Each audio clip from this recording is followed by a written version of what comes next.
right, welcome everybody. We're excited to jump in today. We got Caela coming from JAXXON. We're going to be talking about, am I doing this right? Loyalty, leadership, and the real CX journey. Caela, thanks so much for joining. How are you? I'm doing great. Thank you so much. I'm really happy to be able to chat about this. I think it's such an important topic and yeah, just happy to kind of give my perspective. Yeah, I think this will be fun. A lot of people were requesting that you join us, and so thanks for taking the time and actually doing it. Before we dive into that important topic, maybe just do one click on kind of yourself and some of the cool things you guys are doing over there. Yeah, so I'm the director of customer experience at JAXXON. I've been here for a little over 4 years now, and it's just been a wild ride for me. I've had I have a background in many years of like customer service, retail, but I also went to school for fashion history, so I Yeah, have kind of nice. a very unique journey here. But it's been really fun, and at JAXXON, we're just pushing ahead, always trying to improve upon what we've already done, but then Yeah. just kind of meet customers where they're at today.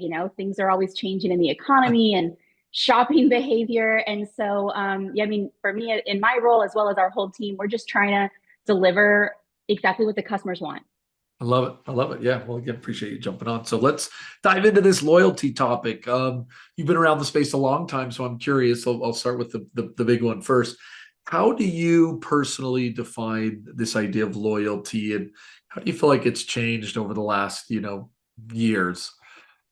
Yeah, I think, you know what, loyalty to a brand can be so many different things. I think that, sometimes traditionally we think of it's the repeat purchases. Yeah. Yep. But there was a brand that I had followed for years and years and only recently made a purchase on. And I think it's one of those things where like maybe you're not ready to buy, maybe you don't have the money, or you're trying to make the best decision you can. And so those customers are just important as well because they're the ones who are talking about your brand to other people. So I think it's, the repeat purchases, there's those brand fans. And then there's the customers who maybe are loyal because of the treatment they've had from your Yeah. team. Yeah. And we have a lot of customers who will specifically request an agent, or Yeah. they will Cool. bring up, say, hey, the last time I had an issue, this person fixed this for me. And that's why I keep coming back. Yeah. And so I think there's a multitude of things that can, drive loyalty, and all of them are important. And if you can really try to combine all those things and deliver that consistent, experience, you're going to have those loyal Interesting. customers. Interesting. I like that. I like that. I like the idea of taking it a little bit away from repeat purchase. Like that. You're Hmm. right. That's kind of, I don't know why that's embedded in my head as well. That's kind of when I think of loyalty, but I like that you kind of reframed it or taking just a little bit of a step back. Um, Something else that we were talking to some of our users about is just this idea of how do you actually, you've been managing teams for a while, and there's this idea of, you of all people, you sometimes get in the weeds, but Hmm. um, how do you know when your team's moving in the right direction? Like, how are you managing a team to kind of stick with the objectives, with the right goals? So much going on. You got to go high, you got to go low, you got to get in the weeds, you got to get in Yeah. the clouds. Where do you go? I think, on a really simple kind of way to think about this is like once you have set a foundation for your team, you notice there are just less issues that pop up, less of those repetitive questions from your team. And you're like, I feel like there was a time when we were all of a sudden, I was like, why am I not getting as many questions today? And I kind of think like, are we not, is the communication off here? And it's no, just because we set things up in a way that like questions weren't needed as much. And Yeah. I think that's one of those things of where you're like, okay, I think we're on the right track. Um, but I think as well is like there are those kind of key metrics that I'm always looking at, that maybe in the beginning it was very hard to achieve, but Huh. now I don't even think about it, like first response time, resolution Yeah. time, Yeah. stuff Interesting. like that, where to be honest, I don't think about it as much because we put ourselves in such a position where we're always doing well on that side. But I'll tell small teams or brands who are just starting out, and I'm like, look at those two metrics because that's really going to show that you're consistently Interesting. being efficient, but also like that's what customers are looking for. They want to be helped, within a certain time frame. They want to know that their questions are being answered and that they find a resolution and they're not just like waiting around for like excuses.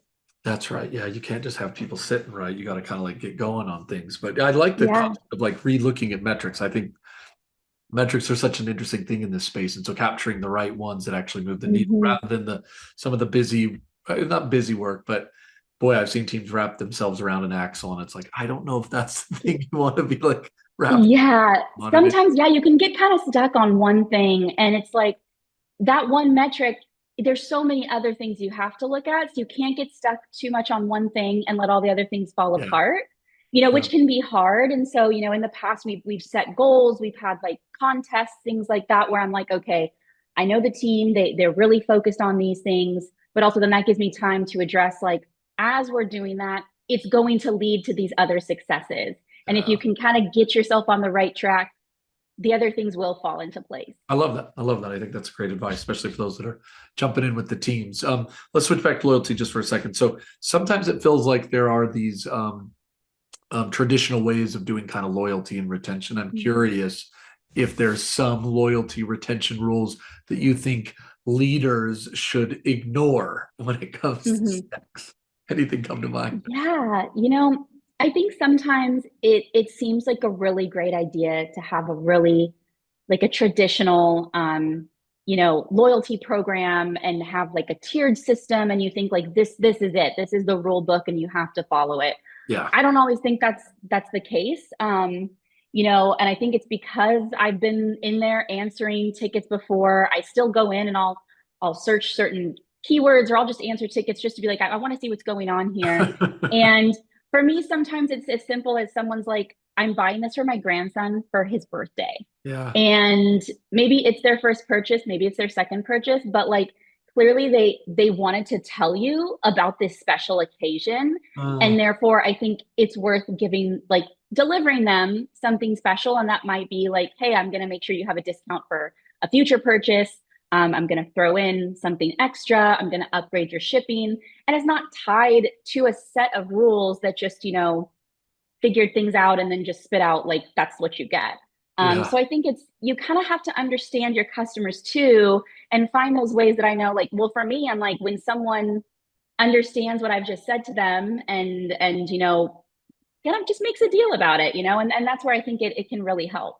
Yeah. I like that. I do think there's that's a great example. You're right. I bet you guys get that every once in a while, like buying it for my grandson or something, the Yeah. first purchase, like those type. But when you hear that, that does need to trigger. Is there ways like it, some people see that and they do. They're like, we need to double down and go further Hmm. here. And some people like don't catch that cue.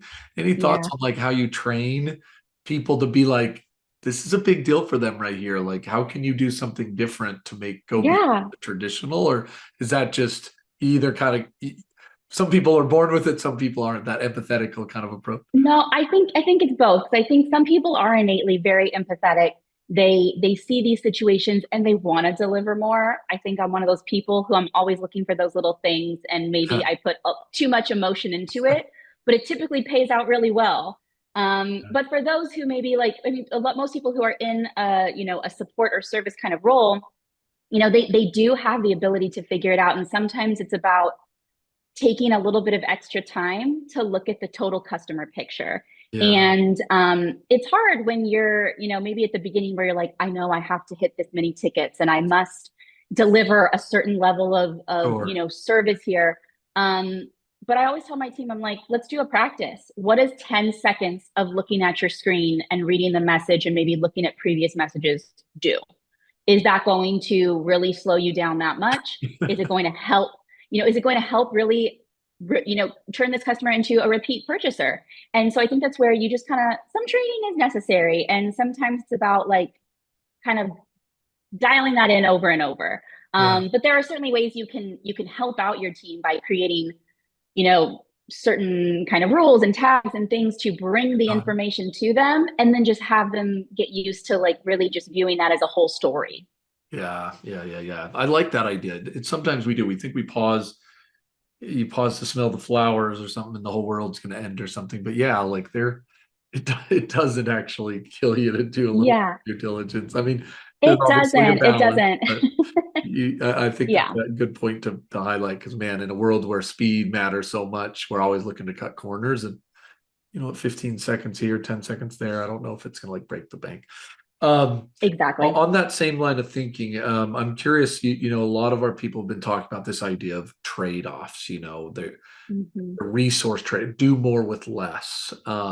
Yeah. Obviously a lot of automation conversations. I'm curious how you've thought through this, or maybe how you'd coach others, like how you approach a resource trade-off when you know you can't do it all and you are being Yeah. asked to do more with less. Yeah, I think it's something that we probably all had to deal with. I know I've dealt with it. I'm dealing with it now. It's just one of those things where you have to be mindful of like your budget, and there's limitations on what you can do. And sometimes like you want to do everything.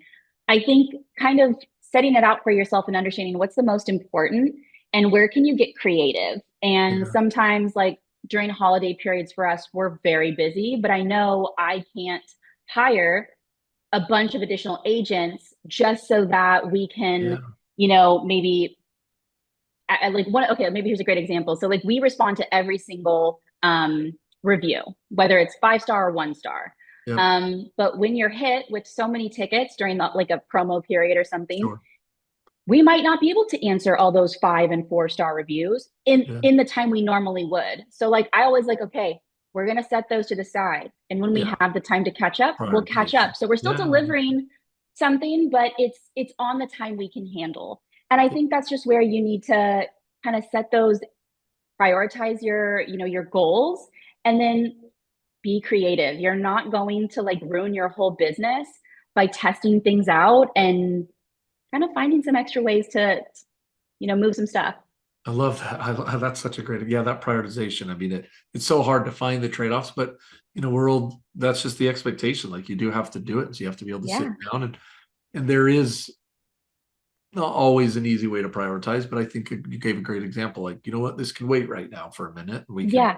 focus in on something else. I like that. I think that's super helpful. This is fun. I'm just rapid fire throwing questions at you here. A lot of these actually our audience want to know. So this is going to be a good session. But I love that. one of the things that I think people have asked us often is, how do I know I'm on the right path? I think you have a Mm. lot of more junior leaders, maybe haven't been in the seat as long as yourself. And some of these metrics get a little confusing, and there are a lot of metrics. And so, Yeah. is there certain signals you've learned to trust that tells you, and I'm Mhm. using it in general, but hey, like we are moving in the right path, or my team is doing well? Because sometimes it feels like you're one step forward, two steps back. Absolutely. And I think it gets a lot of that way when you're looking at data and you have to deliver data to another department who doesn't understand it the way you do, or Yeah, maybe you're just learning how to understand that data. And I think, like I said before, your first response time and resolution time are great indicators of how your team is managing tickets, making sure that you don't have, all these emails left over at the end of every single day. Your CSAT is super important. Making sure that your customers, when they do a survey or a review, that they're feeling good. But I think yeah, another thing is kind of like when I take a look and like maybe if I'm going to I'm answering tickets myself, and I like to put myself in that position just so I don't get rusty. And I'm like, do I have all my macros available? Can I tag things properly? Am I able to go back and find the information I needed to have? And sometimes there are ways where I'm like, oops, I never created a rule for that or something. And you just gotta check, you gotta check in with yourself because yeah. sometimes you think we got this. We're doing this is what we do every day, but there's those little pieces that just kind of, fall through the cracks. And sometimes it's just like a nice little check-in. I'm like, I'm gonna put myself in this position and make sure I can follow through in the way that like I expect my whole team to. Yeah, look, I think that's a couple interesting things there. But yeah, look, I think people hire you as a leader for those reasons. Sometimes your own gut check, like you got to be Yeah, real with you and like deep down, how are you feeling? Because I think a lot of people, they know more than they know. They think, give yes, themselves credit for sometimes. And so yeah, I do like one of these concepts of, I don't want to say trust your gut, but it's like, hey, trust yourself a little bit on yeah, that, absolutely, and then make sure you have these little like check pieces, that you can dive into. But yeah, felt like that in talking with a few people. I am like, hey, I think you're not giving yourself enough credit here. Like, I think you actually know when you're on the right path, absolutely, and maybe trust absolutely. that a little bit more. But certainly supplement it with good data and other things Yeah. like that. I think that's definitely real. Okay, maybe one more is all we have time for. I've got about 50 more, but let's hit one more. With so much going on, people feeling overwhelmed, there's some burnout that Hmm. people are feeling. Do more with less, do more with less, do more with less. And now I got an AI vendor hitting me every day for like, I can solve all your Oh my world gosh. problems. Yeah. Like no, so world hunger. So I'm like, solve world hunger then with AI. That's what we need. No, but in all seriousness, for all kidding aside, yeah, a lot of people feel a little overwhelmed and stressed out. I'm curious if there's a small move you feel like people can make or something they could do that you'd pass on to them today that they feel like they could do that could Yeah. actually move the needle without kind of feeling like yeah, just another big overwhelming project. Yeah, absolutely. I think, we all feel like that. It is hard, especially like, yeah, when you get all these emails every day, and it's like there are things you just can't do. And so like I like to think, what can I control and what can't I Yeah. control? So I'm gonna put all those uncontrollable things, I'm gonna just move them out of the way. I'm not even gonna look at them. Here's what I know I can do. What can I do today or maybe this week that will make an impact, whether small or large? Or is it going to get me to another place later where I'm like, glad I already took care of that because now I can focus on something else? And I think too, just knowing that, like you said, give yourself credit. There are so many things that you can say, like, maybe this is not CX specific, but this actually is going to work in this situation. And I'm going to take those tools I have from, what else you've done in the past, and that's going to work here. And I think it's just give yourself the time Yeah. to one step at a time. You Yeah. can't fix everything in one day, in one week. So just break things apart, and I and like know that like if you solve one problem today, you're not going to need to worry about that later. yeah. Yeah.